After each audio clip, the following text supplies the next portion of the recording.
السلام عليكم بنات، كي دايرين؟ لاباس عليكم؟ نتمنى تكونوا في احسن الاحوال. رمضان كريم وبشر مبروك. تحلي لكم بلي كنتمناو ان شاء الله. اليوم جيت لكم فيديو جديد، نحضر معكم واحد المسمن اولا الملوي بالشحمه، كيجي اكثر من رائع ونتمنى انه يعجبكم. ندوزو المقادير وطريقه التحضير. بالنسبه للطريقه كناخذ واحد البول. انا استعملت البول تاع العجانه حيت بغيت نعجنو في العجانه. كناخذ واحد 3.5 ديال الفينو، كيبقى على حسب الاختيار الكميه ديال الدقيق، مع 3 زلايف ديال الفورت. كنضيف عليهم واحد المعلقه ديال سنيده، او لو ممكن تستعملوا العسل حتى هو كيجي زوين. واحد شويه ديال الملح، يعني القلاص اللي غيملح لنا العجينه. وصافي، هذه هي العجينه ديالنا. كنجمعوا بالماء اللي كيكون يعني الماء ديال الروبيني. انا كنفضل انني نجمع العجينه يعني بيدي، عاد كندير التاجن باش كنخليها يعني كتاجن، ما كنبقاش مقابلها، وكنمشي كنخليها حتى كتاجن على خاطر كندير واحد المده ديال 10 دقائق كيتاجن مزيان حتى يعني كيولي لنا العجينه معلكه. من بعد كنجمعو كنديرو فواحد البلاستيكه، كنخليه واحد المده اللي على ما نوجد الحشوه ديالي. من بعد عاد كنرجع له. في الوقيته اللي خليت العجينه ديالي كترتاح، جيت باش نحضر الحشوه. هنايا خديت واحد 3 ديال البصلات المتوسطين، كما كتشوفوا نستعملها بصله حمراء وبيضه، ولا كانت عندكم البيضه من الاحسن تستعملوها بوحده، حيت الحمراء بحال كتعطينا كتكون قاصحه شويه، كتعطينا شويه د المراره. المهم كنهاشيوها مزيان، انا هاشيتها مزيان يعني حتى ولات لي ما كتبانش داك الطريفات. ومن بعد درتها في واحد المقله، وكناخذ واحد الكميه ديال الشحمه. الكميه ديال الشحمه كذلك كتبقى على حسب الاختيار. انا درت واحد الكميه قليله، ومن الشحمه اللي كتكون ديال بولفاف، يعني ديك الشحمه الرقيقه. صافي حتى هي هاشيتها بزاف باش ما كيجونيش الطريفات باينين، حيت انا ما كنفضل الصراحه يكونوا ديك الطريفات باينين ديال الشحمه، كتجي دايبه يعني بحال الزيت. من بعد ملي كدوب ما كتبقاش باينه. صافي هنا خديتهم درتهم في المقله كما قلت لكم. كنضيف عليهم واحد الكميه ديال الزيت. بالنسبه للزيت كتبقى اختياري، واش روميه ولا بلديه. كنضيف شويه ديال الخرقوم، سكينجبير، شويه ديال الابزار، واكيد الملحه حتى هي ما تنساوش انكم تضيفوها.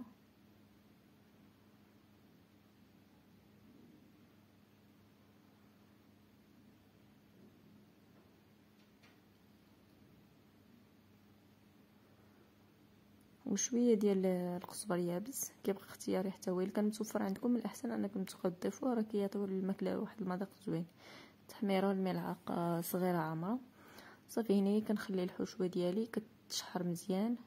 انا هنايا بالنسبه للبصله راه طلقت لي شويه ديال الماء. ملي طحنتها يعني طحنت مزيان حتى تولي لي معلقه. بقيت المهم كنخليها حتى كتنشف، وفي نفس الوقت راه كتشحر وديك الشحمه ديالك كتذوب كتستجمع العناصر. هنايا رجعت لواحد المقله، حيت ديك المقله ديال الانوكس كانت شويه كتلصق. رجعت هاد المقله ديال الالومنيوم، بقيت كنشحر فيها مزيان حتى كتبدا تطلق لي الزيت. هنايا ضفت كذلك واحد شويه ديال الزيت الروميه باش كتشحر لي في نفس الوقت كتطلق لي ديك الزيت اللي غنستعمل في الحشوه. هناك اخر مرحله ضفت حتى الكمون.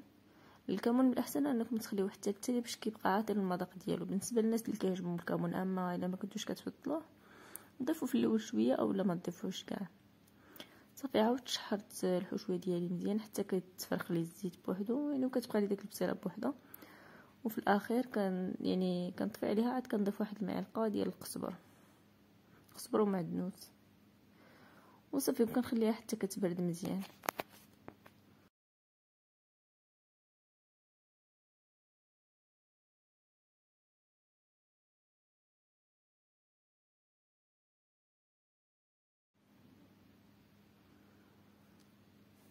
من بعد ما خليت الحشوه ديالي على جنب كتبرد، هنايا جبت العجينه اللي قلت لكم انا بعد ما كنعجنها كنديرها في واحد البلاستيكه باش كتزيد ترتاح. نتوما العجينه كيفاش كتولي، راه كتولي يعني كتعطينا الطوع ومطلوقه مزيان، وخصوصا كتكون اصلا معلوكه راه كتزيد تعطينا الطوق. وكنزيدو نخليوها ترتاح. كل ما خليتوها ترتاح كل ما كتكون النتيجه زوينه بزاف. صافي انا بقيت كنكور كويرات، كيبقى على حسب الاختيار. انا كل كويره غادي ندير بها 2 ديال المليويات صغار، والقياس ديال الكرات كيبقى على حسب اختيار ديالكم.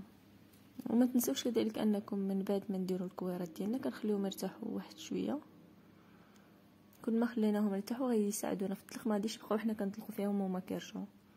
بالنسبه هنايا المقطع اللي كنت كنوريكم كيفاش انني كنطلق والطريقه كيفاش حصلت على على المليويات ما لقيتوش في التليفون. هنايا المهم كناخذ كل كبيره كنطلقها مزيان حتى كتبان لي الرخامه ديال البوطاجي. من بعد كنقسمها على جوج، وكل جوج كنطوي يعني الملويه ديال كنطويها وكنبدا نلوي كما بين في الفيديو وصافي حتى كنسالي. يعني كل كره كتعطيني جوج ديال الملويات صغار. هنايا صافي من بعد ما خليتهم كذلك خليتهم ارتاحوا باش كيساعدوني انهم يطلقوا.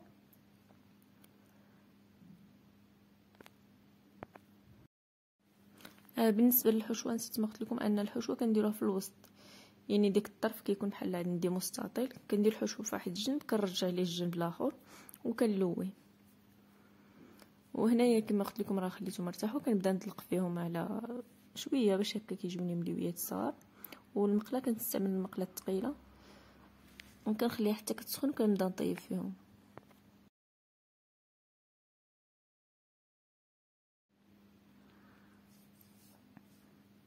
هانتوما المليويات ديالي رديت كنطيب فيهم كما قلت لكم راه كيجيو مليويات صغار وكيجيو الصراحه زوينين احسن من الكبار، خصوصا في رمضان ان شاء الله كيكون الواحد ما كيدير بزاف ديال الحاجات. يعني الاحسن انكم ديروها تصاورا كنقدروا نحتفظوا بهم حتى الفريغو، كنجبدوا القياس ومن بعد كنسخنوا يعني القياس اللي بغينا. صافي كنبقى كنطيب فيهم وانا كنقلب فيهم، نستعمل شويه الزيت هكا الا بغيناهم انهم يجونا شويه يدمين، وكنبقى مستمره بحال هكا حتى كيتحمروا لهم الجهات بجوج. راه كيجيو زوينين بزاف يعني كيتنفخوا لي وهشاشين، حتى ديك الحشوه كتجي زوينه بزاف واخا انها بسيطه يعني غير بصله وشحمه، ولكن كتجي اكثر من لذيذه. كنتمنى انهم تجربوهم ويعجبوكم. ولا كنتو اول مره كتشوفوا القناه ديالي وعجبتكم متنساوش انكم ديروا لايك، تشتركوا في القناه الا كنتو اول مره كتشوفوها. سلامه.